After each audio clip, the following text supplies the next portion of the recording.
সব মৌসুমের থেকে শীতের মৌসুমে পিঠা খেতে একটু বেশিই ভালো লাগে। আসসালামু আলাইকুম দর্শক, আজকে আপনাদের সাথে শেয়ার করছি সুজির রসবড়ি পিঠা। অনেকে এই পিঠাটা তৈরি করতে গেলে ভিতরটা শক্ত থেকে যায়, ভিতরে ঠিকঠাক রস ঢোকে না, আর পিঠাটা খেতেও মজা হয় না। আজকে আপনাদের সাথে কিছু টিপস শেয়ার করব, আশা করি ফলো করলে আপনাদের প্রত্যেকটা পিঠা এরকম ফুলকো ফুলকো হবে। এখন পিঠা তৈরি করার জন্য নিব একটি মিক্সিং বলে 2টা ডিম। আপনারা যদি পিঠাগুলো বেশি করে তৈরি করেন সেক্ষেত্রে ডিমের পরিমাণটা বাড়িয়ে সুজির পরিমাণটাও বাড়িয়ে পিঠা বেশি করে তৈরি করতে হবে।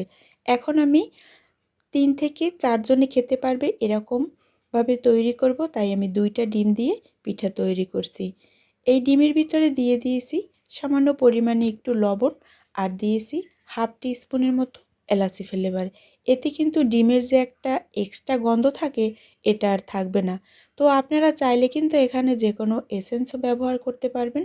যেহেতু আমি পিঠা তৈরি করছি তাই আমার কাছে মনে হয় এখানে এলাচির ফ্লেভারটাই বেশি যায়। এখন সব কিছু ভালোভাবে একটু মিশিয়ে নিয়েছি, আর নিয়েছি এখানে চিকন দানার যে সুজিটা আছে 1 কাপ পরিমাণ নিয়েছি। তো আমি হাফ কাপ পরিমাণে ইউজ করছি, যদি প্রয়োজন হয় তাহলে অ্যাড করব। এখানে কোনো রকম কিন্তু পানি দেব না, শুধু ডিম দিয়েই এই পিঠাটা তৈরি করতে হবে। এখন এই ডিমের সাথে সুজিটা একটু ভালোভাবে মিক্স করে নেব। আর এটা কিন্তু ডিমের ভিতরে সুজিটা দিয়ে তারপরে এই কাইটা কিন্তু শক্ত করে ফেলা যাবে না, এরকমই নরম রাখতে হবে। এখন দিয়েছি হাফ চামচের মতো বেকিং পাউডার। এখানে কিন্তু সোডা ইউজ করিনি, বেকিং পাউডারটাই ইউজ করতে হবে। এর ভিতরে দিয়েছি 1 ফালি লেবুর রস, যাতে এই বেকিং সোডাটা বেকিং পাউডারটা তাড়াতাড়ি অ্যাক্টিভ হয়। তো সব কিছু আবারও একবার ভালোভাবে মিশিয়ে নিয়েছি। এখন এটাকে ঢেকে রেখে দেব 15 থেকে 20 মিনিটের জন্য। এই স্টেপটা আপনাকে কিন্তু অবশ্যই ফলো করতে হবে, নয়তো আপনার এই পিঠা যখন ভাজবেন ভিতরটা ফুলবে না আর শক্ত থেকে যাবে। আমি 2টা ডিমের জন্য হাফ কাপ পরিমাণে সুজি ইউজ করছি। তো এখন এটা ঢেকে রেখে দেব 20 মিনিটের জন্য। এইদিকে আমি হাফ লিটার দুধ নিয়েছি, এখানে দুধটা অনেকটাই ঘন করে নিয়েছি আগে থেকেই জাল করে। আর যেহেতু সুজির রসবড়ি পিঠা তৈরি করব, তো দুধ যদি ঘন হয় সেক্ষেত্রে পিঠা খেতে বেশি মজার হবে।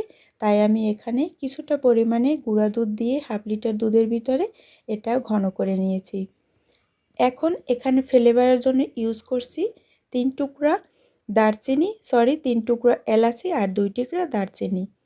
দিয়েছি মিষ্টির জন্য হাফ কাপ পরিমাণে চিনি। মিষ্টি যদি বেশি খান সেক্ষেত্রে চিনির পরিমাণটা বাড়িয়ে কমিয়ে নিতে পারবেন। এখন ভালোভাবে নেড়েচেড়ে এটাকে বলক তুলে নেব। আর আমি আগে থেকেই কিন্তু দুধ জাল করে নিয়েছি, আপনাদের সাথে আগেই বলছি। তো এই দুধটা জাল করে ঘন করার আর কিছুই নেই, যেহেতু চিনি দিয়েছি তো চিনি থেকে পানি ছেড়ে আসছে, তাই এখানে নেড়েচেড়ে আর একটু ঘন করে নেব। 2 থেকে 4 মিনিট জাল করলেই হবে।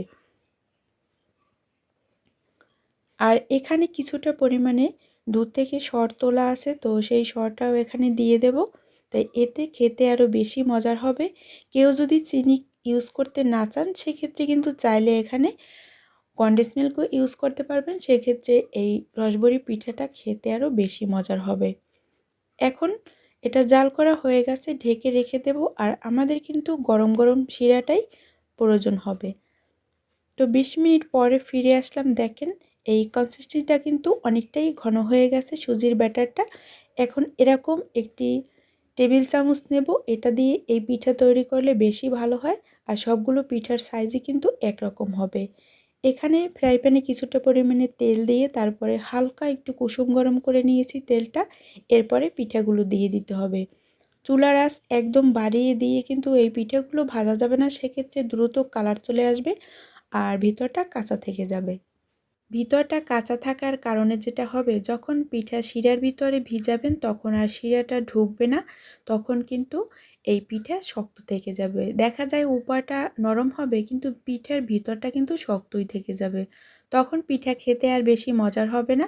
তো এরকম মিডিয়াম টু লো আছে তারপরে পিঠাগুলো ভেজে নেব।